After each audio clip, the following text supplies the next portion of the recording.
Hello, my name is Carol May Whittick, your creativity and spiritual life coach and your host of Her Conversations, Tools for the Awakening.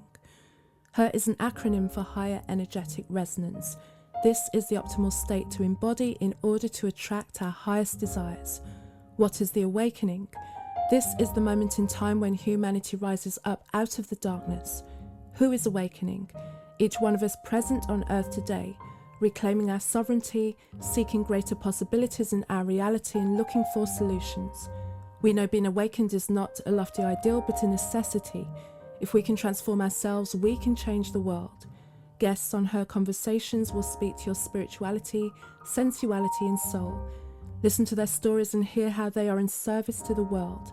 Let their words and these conversations embolden and inspire you. Before this episode with Gloria Eid, I'd like to share with you a new resource I've created. It's a midlife meditation. I created this midlife meditation to remind you that your life is a precious gift and reaching midlife is a milestone worth celebrating and marking the start of an exciting new chapter. You can download that via the link below. And also, if you haven't yet, please tune in to Her Inspirations, which is the sister podcast to this title. In each solo episode, I aim to inspire my midlife sisters to recognize and embrace the wisdom of our experience and allow this next season of your life to be the most free and fruitful. Midlife is your time to bloom. Links to the episodes and links to the meditation are in the show notes below. My guest on this week's episode is Gloria Eid, poet, storyteller, and life leadership coach. She helps heart-centered leaders navigate their growth challenges, connect to their creative purpose, and become who they need to be to carry out their unique role on the planet. During our conversation, Gloria shares how the death of her father in 2019 set her off to include grief awareness as part of her writing and teaching. And she also shares how creativity and creative expression is also one of our greatest tools for awakening. So as always, I begin by asking my guests, HER is an acronym for Higher Energetic Resonance. When do you feel that higher energetic resonance? I feel that higher energetic resonance in a few places. One is writing, when I'm sitting by myself after having taken some good breaths and just have been in stillness for some time, getting into a writing practice and a stream of consciousness. That's when I feel really connected to that resonance. Also, when I'm collaborating with people, when we're really in the middle of a deep, beautiful, engaging conversation, I feel connected to something higher energetically. And dancing, when I've got the music on and I'm able to just move my body and be in my body and be really connected to how it wants to express itself. That's the third place. Fantastic. Sounds good. So, well, I hope I can honor you by creating a great conversation here as well. I felt the pressure as soon as you said that. I'm like, oh, okay. No doubt. We will. Fabulous. Okay, so let's begin first, Gloria, just by finding out about yourself and how you got to be doing the work that you're doing today. Yes. Well, I'm a life and leadership coach working with heart-centered leaders specifically and helping them access their spiritual and creative essence and purpose so that they go on to do the work that they wish to do or are doing in the world with a feeling of connectedness, peacefulness, and really getting to a place of feeling free. How I got here, I've been in this work formally, officially since 2016, so it was 8 years ago. But even before that, I would say I've always been in the field of supporting people through transitions and transformation and getting to more of themselves. And before that, it's because I was working in the field of higher education, so supporting university students specifically in their transitions through their journey in their undergrad. So whether it was them entering university for the first time, entering a country, I live in Canada for the first time, if they were international students, and supporting them in their onboarding and their connection to the new land and to the new university and culture. If it was supporting them through their career navigation, so going through internships or co-op placements during their undergrad and coming out the other side and trying to make sense of what they just experienced and how that would be translated to the next chapter of their lives.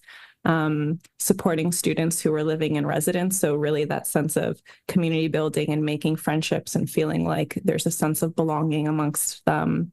And then also supporting certain students who are exiting the university and exiting their time as academic students and moving into whatever is next too. So I didn't know it then, but I think a lot of the work that I was up to at that time was certainly priming me for choosing to double down on working one-on-one with people deeply over a transformative period of their time, of their life, whether it's like life transitions, moving from one thing to the other and being in between, or upping themselves professionally and creatively and really stepping into what that next version of themselves they're sensing is coming up for them and what that looks like and how to be that. Beautiful. So in the work that you're doing right now, where do you find your clients are at when you begin working with them? Like what's their initial, I want to be here and there? How are you entering their life and their journey? They're at a crossroads of some kind after having achieved some great success. So oftentimes there's the sensation that what's gotten me here isn't going to get me there. And I don't know how to get there with the tools and the skills and the way of being that I have been using to get here. And so that could look like so many different things. But I would say that that's the essence of it for sure. And also this experience of like losing something. I think when we're talking about change and transitions and entering something new, I think what we don't talk a lot about or we don't bring to consciousness right away is the sense that we're losing something at the same time and likely have to formally, officially let go of something before we can truly step into whatever is next. And so that's often a place of like preliminary work with people too, is being in the mystery, getting comfortable living in that mystery, and actually learning how to be in the unknown. And oftentimes, my folks are high achievers, purpose-driven, mission-driven, really wanting to connect to something bigger than themselves, have done, some purposeful work in the world. And that habit of producing and doing can get us stuck in the times of what is really being asked of us is to slow down and reset and rethink and then move and then take action.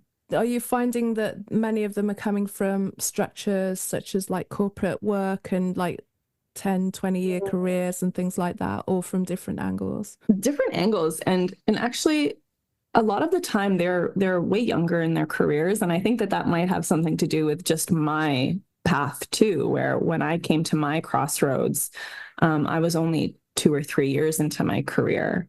And there was this repeating narrative that I had for all of my life. Like I can remember it since I was just a young child of thinking that I wasn't creative. And I would say that out loud and I would tell people that, and I would tell myself that I'm not creative. And that came from the contrast of how I was moving through the world versus what I saw my older sister, who was skilled in art and fine art and drawing, how I saw my mother, who was a fine artist back in Lebanon before we emigrated to Canada, what I heard about my grandfather, her father, who was a sculptor and a maker and a painter. And I was exposed to this beautiful artistry, but I didn't have that in my bones. I didn't have the drawing and the painting. And so I just immediately considered myself to not be creative and failed to see that art and fine art is just a form. It's a form of our creative expression. And it was at that time of my life where I was beginning to see that there was an unsung song in me, like 23 years old or so. And there was nothing that I could have had at that time that would have kept me in the place that I was. Like, I really needed to explore this unsung song, this whisper that was like, maybe you're not right, Gloria. Maybe you're wrong about this. There is something pulling you creatively, and you need to step into that and explore that and just see. And for me, I've come to realize that creative essence, I mean, it shows up in so many different ways for me now. And I'm the first to wave the flag and say, absolutely, every one of us are creative. And for me, that's really been expressed through writing, through my creative practice of writing. And also just like the creative conversations and thinking and way of like moving through the world, like to move through the world in a creative way and with that creative energy in the lead has been super powerful and transformative. And yeah, so I would say that folks that see me, it's more about like that psychology in them at that time, where they're like, okay, there's something that I'm not fully tapped into. And if I don't look at it, it's like there's no other way forward. I don't see myself thriving if I stay doing whatever it is that I'm doing, no matter the age or the stage of their lives. Mm-hmm. Yeah, I agree with you. The conversations that I have the most is when people are like, I'm not creative. I'm like, like you say, everyone's creative, but the measure or of it usually is through one of the arts of some sort. So if you think that you don't have any competency in any of those mediums, and you think that you don't have anything, when there are so many different ways to show up creatively, and we need there to be more than the arts. We need the arts, but also we need that kind of artistry to be directed through so many different things. There's like so many options. I know people who are mathematicians, and when they really get into the flow of it and they find art, they find the same passion and the same curiosity in what they're discovering. There's like someone that I know who's I can't remember the full title of it as well, but she's doing a PhD in some deep maths thing that most of it goes like this, right? When she's telling me. However, the way that she talks about it is the way that I talk about the things that I'm passionate about. So that same spark of passion, that same area of that curiosity and that questioning of wanting to just kind of go down that deep rabbit hole of like, where's this going to take me? What can I be on the other end of it? Is really what drives her. And I see the similarities between us, even though I don't understand, to the level that she understands maths, and she maybe doesn't really understand to the level that I do the things that I do, but we find a way of kind of having a communication about things that, and that's what I really like to see in people, that curiosity come back, that childhood curiosity that needs to remain really, and just like reawaken that. Not even, I don't even think that it really needs reawakening. It's like you're talking about your clients getting to that point where they're like, if I don't do this, it's like it's like all over. And what was coming to my mind was that when you've got like a petulant child that wants something, because in their mind, if they don't get that thing, there's nothing else but that.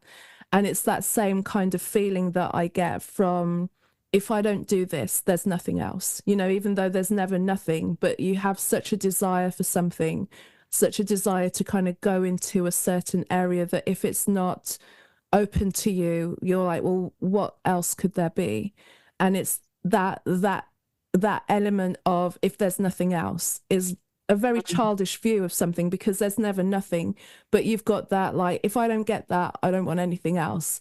And I think we Mm, need to get back to that energy of that spoilt, petulant child that just won't give up, of like, if I don't have this, I'm just going to scream and scream and scream until it happens. So mm. it's, for me, curiosity, creativity, spirituality, those are all my Yeah. nuggets. I love that you're bringing forward the inner child, because that was such a prominent piece of my exploration at that time. Mm, Um, that was the first time that I actually got introduced to the inner child work, and that mhm, archetype in us that exists in us that actually does need to be alive for us when we're tapping into our creativity, or actually deciding what is needed for us in our current lives, in our adult lives. I mm, find that so much of the time what we're doing in our adult lives is just honoring the little child within us that mm, maybe didn't get to play, or did get to play, but somehow over the years, reasonably, that got shut down, or it got clouded by all of our responsibility. And that was really so much the story for me too. It's just, I got to a point where I didn't want the responsibility that I had anymore. And I needed to really activate the inner child and connect back to her, and to play, and to be mm, in joy, and to just take a pause and to reset. And so that period of time for me, like when I left what was, I didn't have the next thing lined up right away. In fact, I decided to take a pause. I called it a career pause. And before COVID, that was very taboo, and that was very unheard of, that people could just say, no more, pause, I'm leaving, and I don't know what's next. But what I do know is the plan is no plan, and I'm going to discover mm, myself and my and more of that playful, joyful part of me. mm, So I love that you brought that forward. And and then this idea of doing this no matter what.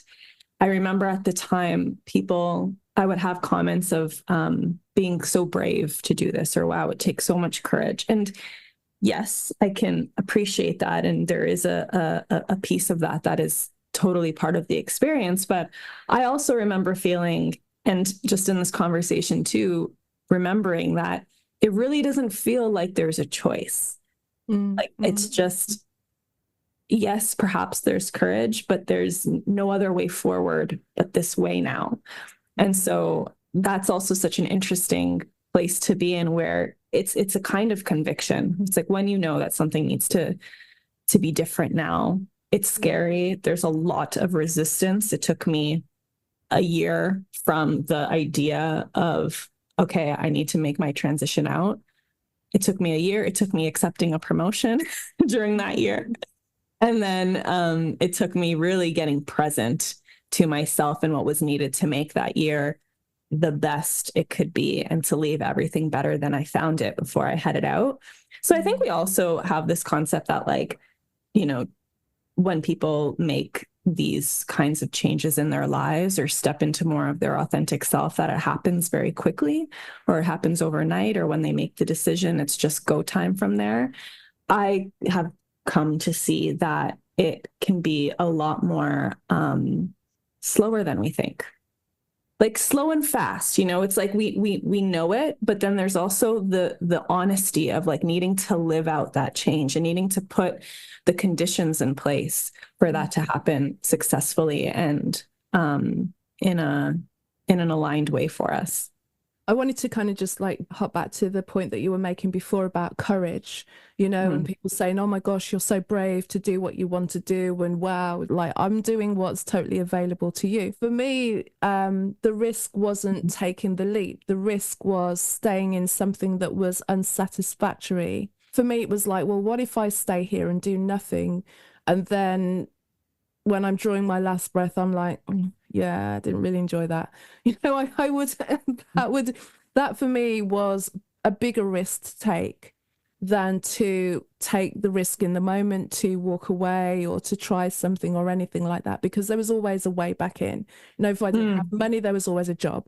You know, there's always something that you can do. It might not be the thing you want to do, but there's also always something that you can find to support yourself if for any reason it all goes catastrophically wrong, you know. And I can attest to many catastrophes, you know. Sure. But I'm still standing. So, you know, when it goes down, you pick it up. When it goes down, you pick it up, but you learn and you shift and you change and you get really more specific and more streamlined.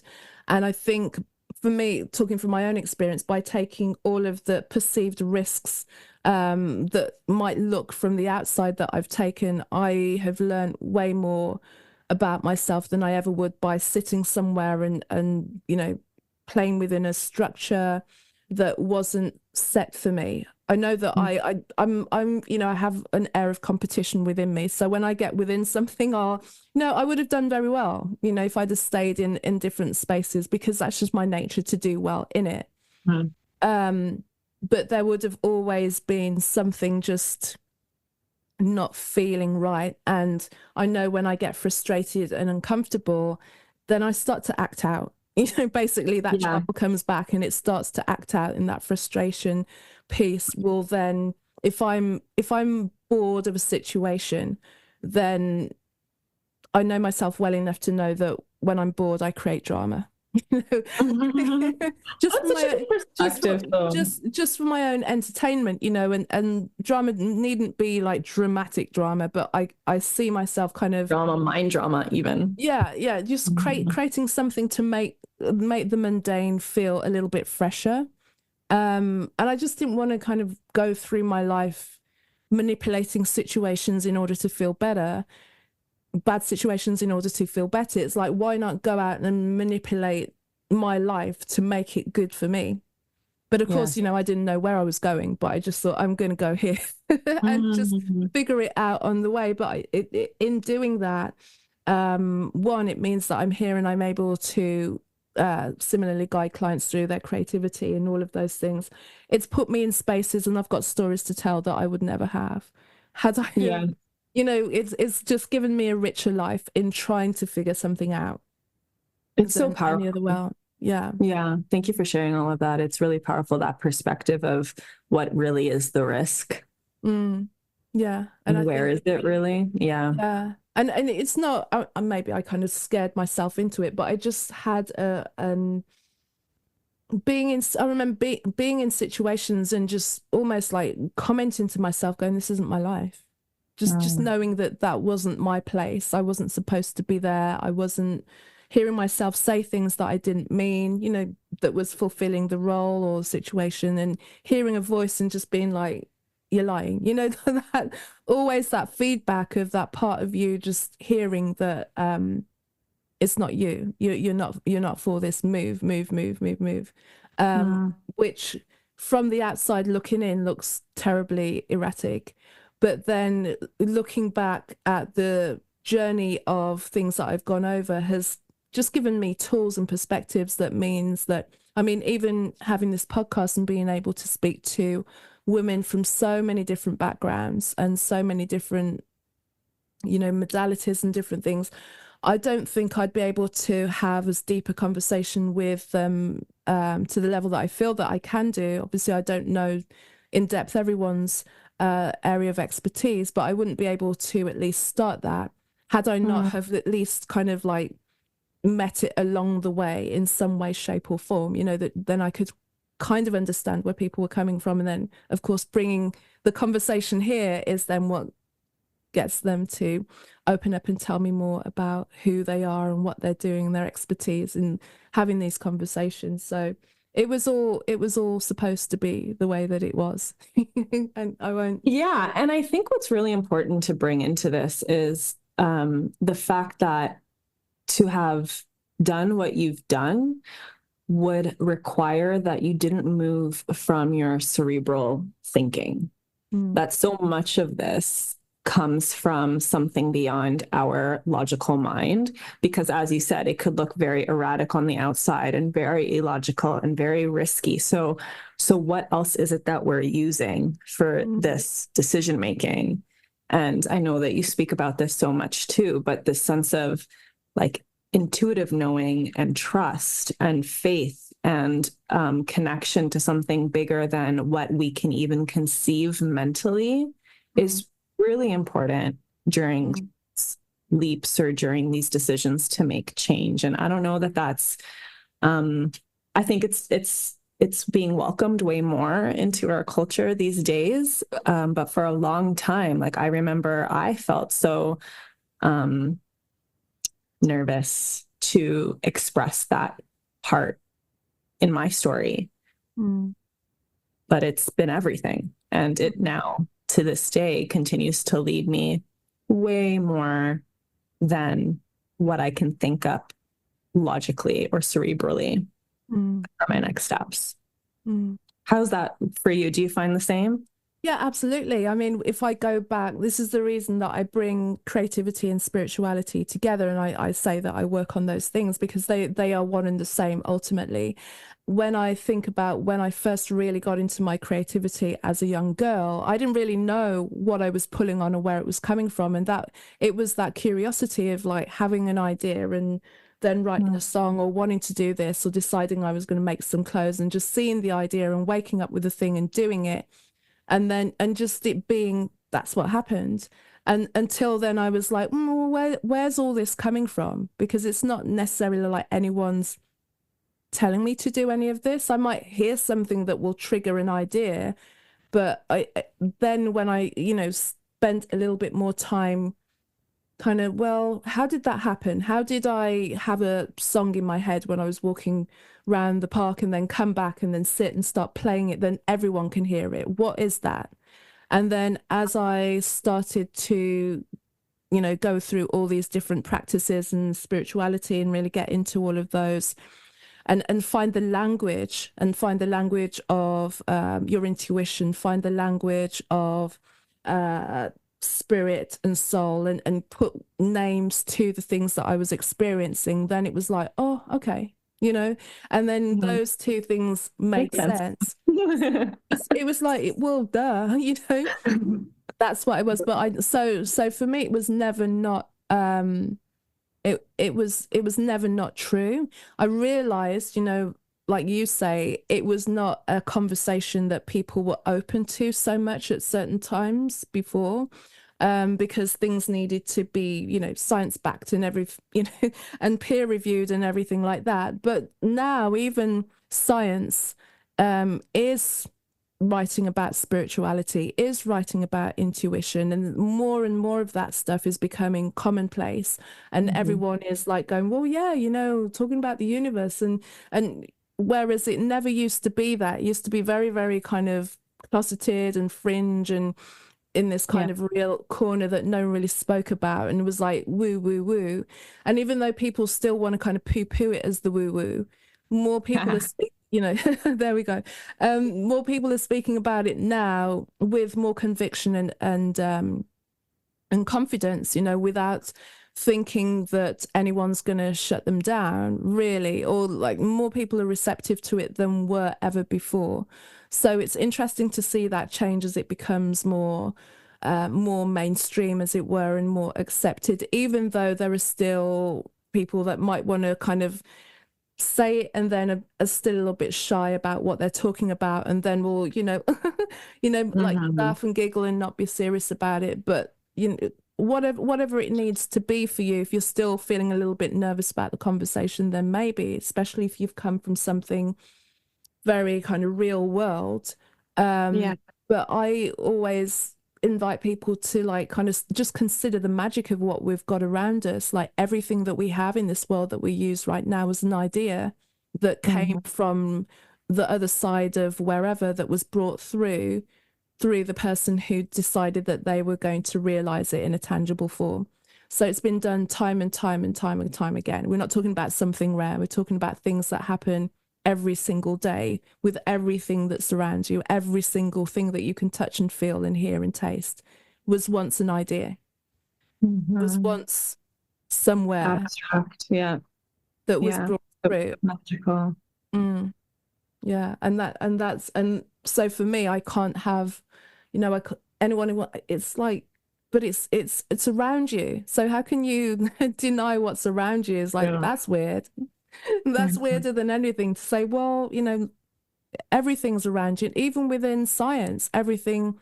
I'm sure there are many that will wake up with an idea or a new way of doing some research, or a way of delving, or a way of delving deeper into some set aspect that people have been relying on as fact for a certain amount of time.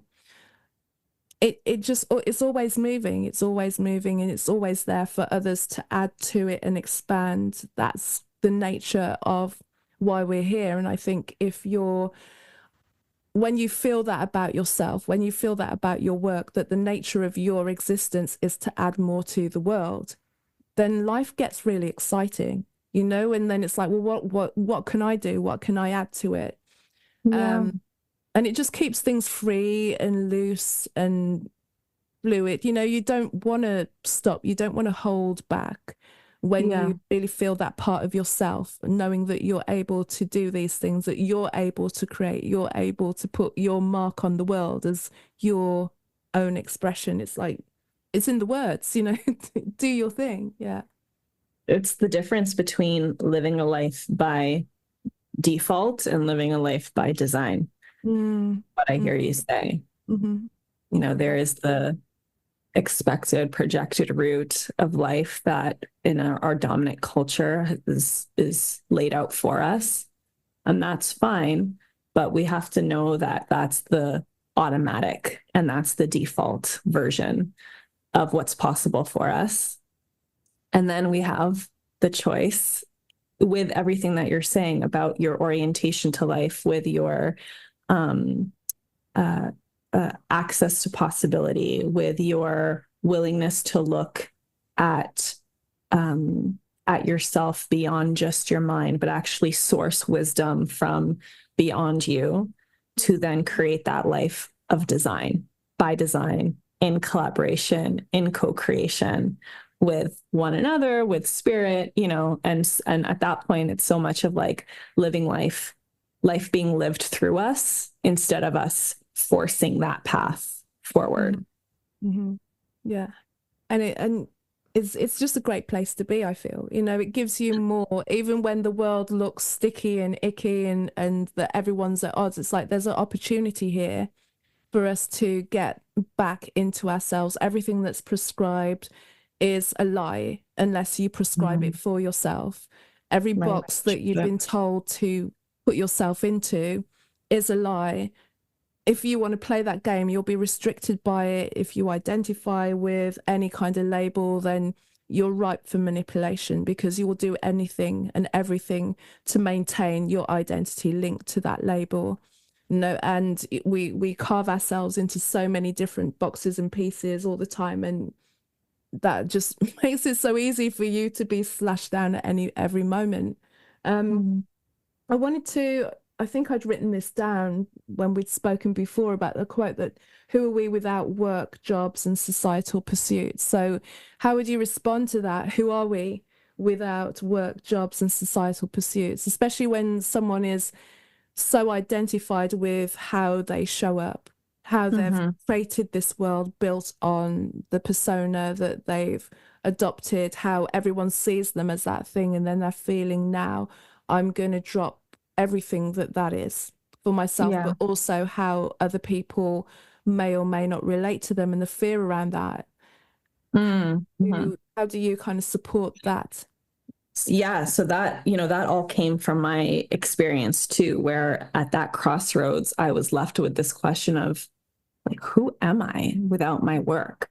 This isn't feeling like the place that I can see myself being in for years. And if I'm going to let go of this, I don't feel compelled to just jump into some other kind of form right away. And I really needed to look at that question for myself. I started working when I was 11 years old. My first job was a newspaper carrier in the neighborhood, and I was making something like $15 to $20 a month, just tossing off the newspapers in the neighborhood. And then, right after that, got into part-time work. Very early on, decided that I was going to be a lawyer. And in my high school's co-op program in 11th grade, took a role at a law firm, started working in a civil law office up until like 18 years old, moved into municipal government work, started working full time.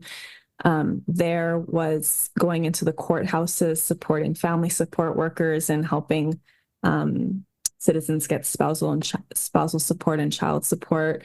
And like this all was happening while I was also studying my schooling, so both sociology and human communication, with a minor in legal studies, because I did have such a draw to law.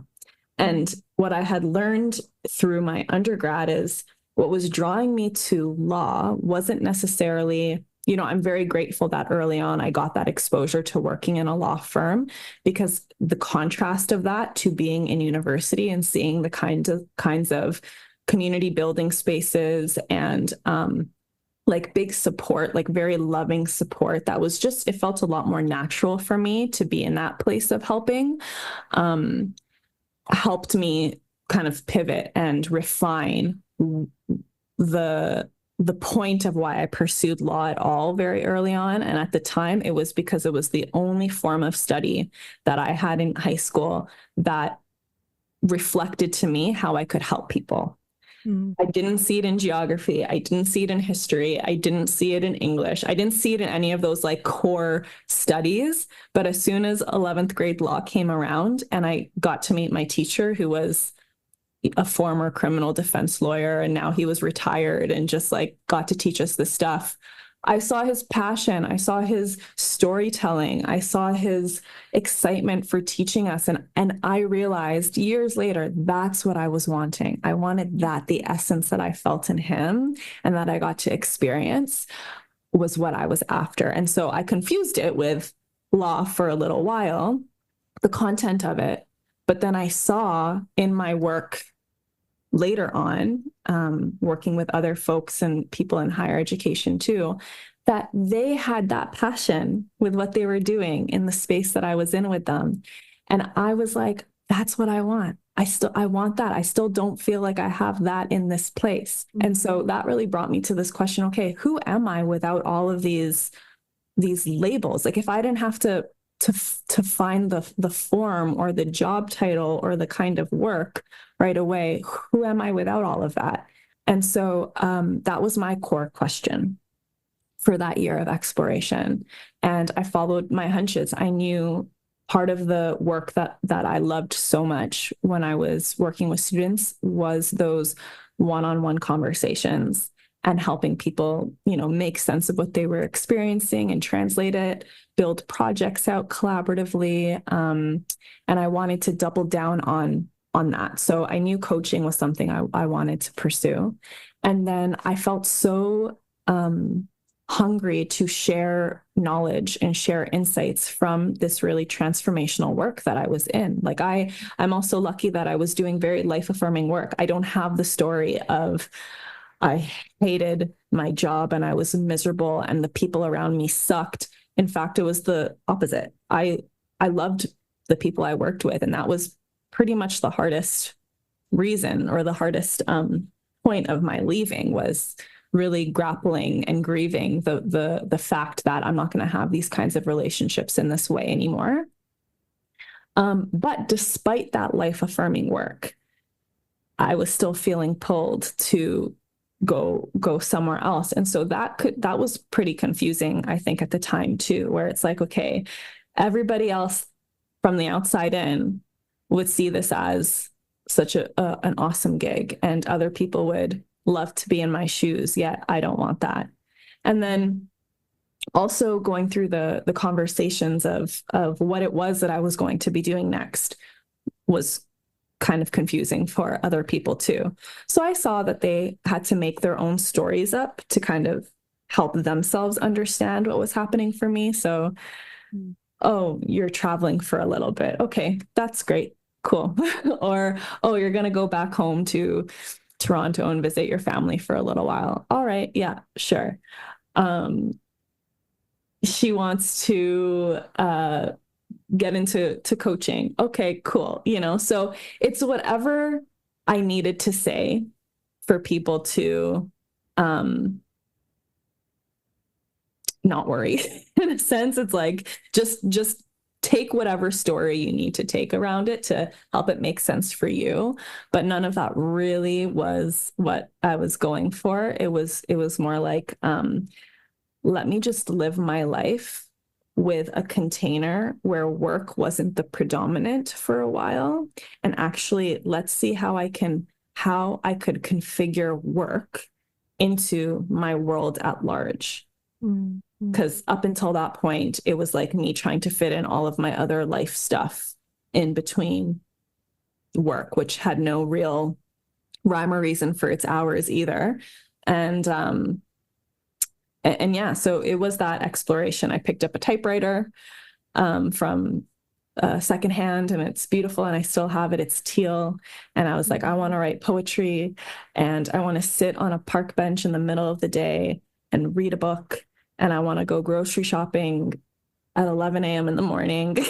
And, I want to feel what it's like to actually know my own natural rhythm of creating and being, and then see how do I merge that with whatever I would like to get into next.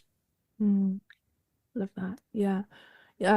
As I, when you were saying that, go shopping at 11 a.m. and do this, some of the days when I'm doing things, I'm like, I've kind of created this life where I'm, it's working out, but it's just that I can go to the shop in the morning, come back, be here doing work, going downstairs as well, and putting the washing on, and like the work kind of like melds into life as well. So everything can be done, or I'll be like, next Wednesday I'm not going to do anything, and just like clear the day and allow it to be like that. And I think now it's been that way for so long that I just take it for granted that that's the way it is. But then I realized that for other people, that's not a structure, that's not a flexibility that's available to them as yet, until they realize that it's possible for you to do it. It's just kind of unpicking the idea that you need to work somewhere. And I think, like you said about the pandemic, started to really break down that idea that work is somewhere. Work needs to be, work can only really go somewhere, and you're only in work mode when you go on a commute and go through the office and sit at a desk and be there. And then you realize actually the work and the effectiveness of your working can be done in your pajamas, in your bed if you want to. Depend, if there's a Zoom call, then dress, but to the nature of so it's location independent, and that really kind of broke and awoke many people into like shifting and what that did. So out of that kind of tragic period and that pain and fear and all of the stuff that was going on, it really rebirthed a lot of people to really pivot on their lives and see what it was costing them to be away from the family and the home that they're working so hard to pay for all the time, that they're never in, so that I think really created like gear change and a shift for many who, even if they didn't really know what they wanted to do, knew that they wanted to do something different and create something more for themselves. You talk to me about the heroine's journey, and I just wanted to have that to be a point for you as well, because you mentioned transformation for women. Yeah, so this is great because it was also segueing into what I had wanted to say in response to what you were sharing here too, where so much of this in terms of our change and transformation is not linear. In fact, it's actually very cyclical, and it can spiral based off of where we are in our certain periods of life. So I think also what creates so much resistance and confusion for for most of us when we are at these crossroads is the belief that success happens in a straight line. And that, again, from the societal dominant narrative is, we do these things at these particular periods of our life.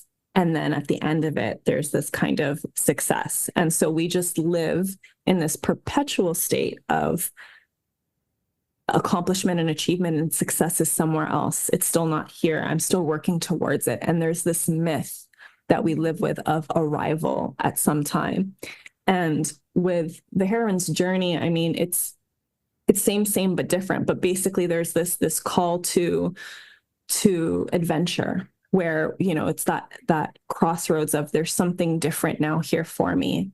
And different from the hero's journey, it's more cyclical and spiraling in nature because of the evolution of when we answer that first call to adventure, we then expose ourselves and open up to different possibilities and allow ourselves to be met with and also to meet people along our path that can support us, and that it's usually not one person that's saving us or that's our hero, but that the hero is within us. And when we allow ourselves to be vulnerable and to share our stories and our experience with the community, with people around us, that leads us to that expansion, that clarity of what's being asked of us to experience next. And then when we get there, it's like, okay, there's a deepening that happens. And it's almost like this, it's a cycle of transformation that occurs over and over and over again in our lifetime, which can feel kind of exhausting in some way. It's like you get to a certain point in life and you're like, oh, here I am again. Man, I just went through this change. And like, I'm feeling that absolutely right now at this stage of my life in business and personal life too. It's like, wow, there's all these beautiful, exciting, like dreamlike changes for me now. And it is going to require new versions of me. So now I'm beginning to step into deeper, more evolved, more expanded ways of being that I've never had to be before. But it was because of all of my experience and saying yes and listening to the whispers and doing the illogical things that I think have brought me to this place of, okay, I'm ready for this bigness. I'm ready for all of this newness to literally like shed the skin that I was in before and put something new on and really claim it as mine now. I love that. What a point to end on. What's your work? What's happening in your work, and what things do you have happening now or coming on the horizon that you can share with us, Gloria? Sure. We are coming up on 1 year of my published book, small little poetry book called Waves, Poems on Grief. And I put that out last year after several years of writing behind the stage, or I guess backstage of building my business. In 2019, we hadn't talked about this in our time together here, but in 2019, my dad died. And that was at the height of me entering my next sense of business building. I was in a full-time role at that point too. After my career pause, I went into a work that was like dream job at the time that gave me everything that I was asking for. And when he had died, I realized that I was still now living at the periphery of what I was really, really after and what I was really wanting. And that kind of work also came to completion for me. And that's when I moved fully into my coaching, life and leadership coaching business. But through all of that time, 2019 and onwards, I was writing, just grieving and trying to, process the loss of my dad. And through a benevolent set of things, I came to an opportunity to tell that story through a documentary series called Healing Through Poetry. And the producer had asked for us to have something at the merchandise table if there was anything for us to put there. And I didn't have anything at the time, but I thought, oh, I could probably make a little poetry book of all of the things that I had written during that time. And so I did. And that came out last November. And just in next week, I believe, will be its 1-year anniversary. So I'm very happy and proud of that, and to see how a legacy of that kind of lives on. And since then, I've started a grief writing and movement circle that I put out twice a year in the spring and in the fall. And so that just also came to completion this week. And there's some ideas for a membership community to bring the heart-centered leaders together to look at really how to move through loss, leadership, life at large, listening, and love, like really bringing in the expertise that I have around relationships and communication, and supporting people who are up to big things to also feel balanced and connected in their interpersonal relationships too. And maybe a advice column that I'll be putting out. Maybe my own podcast. Yeah, so there's a few things that are in the works, and I'm just kind of building that up digitally right now. Good for you. Good for you. I just love to hear people's projects and dreams and all this kind of stuff. And get a podcast, write the book, do the circle, all of that. All of that. I think it's the more that we can just like have everyone kind of putting their things out, like for me, it's really exciting to see, and then to just, because we support each other in building our own things. Then when we're going through the sticking points, someone else would have got at that point, can offer support and advice and guidance and feedback from people who've actually done it, instead of, leaning back to the people who know you but don't know the work that you do, so you need that. So great. I wish you all the best with that. Where can people find you? GloriaEid.com. Everything's there. Yeah, on Instagram, it's gloria.unlimited. And you can also find me on LinkedIn with my name, Gloria Eid. Perfect. Thank you. Thank you so much, Gloria, for the conversation today. I loved it. Thank you, Carol. So did I. I'm so glad we got to share it. Thank you, Gloria, for sharing your wisdom with me, and thank you for listening. Please feel free to share this episode with someone you feel would benefit from the wisdom of my guest, and leave a review. You can find out more about me on my website, that's carolmaywhittick.com, CarolMaywhittick.com. Connect with me on Instagram, that's Casmic, CAZMICK, and you can connect with me on Facebook and LinkedIn under Carol May Whittick. Until the next episode, take care. Bye-bye.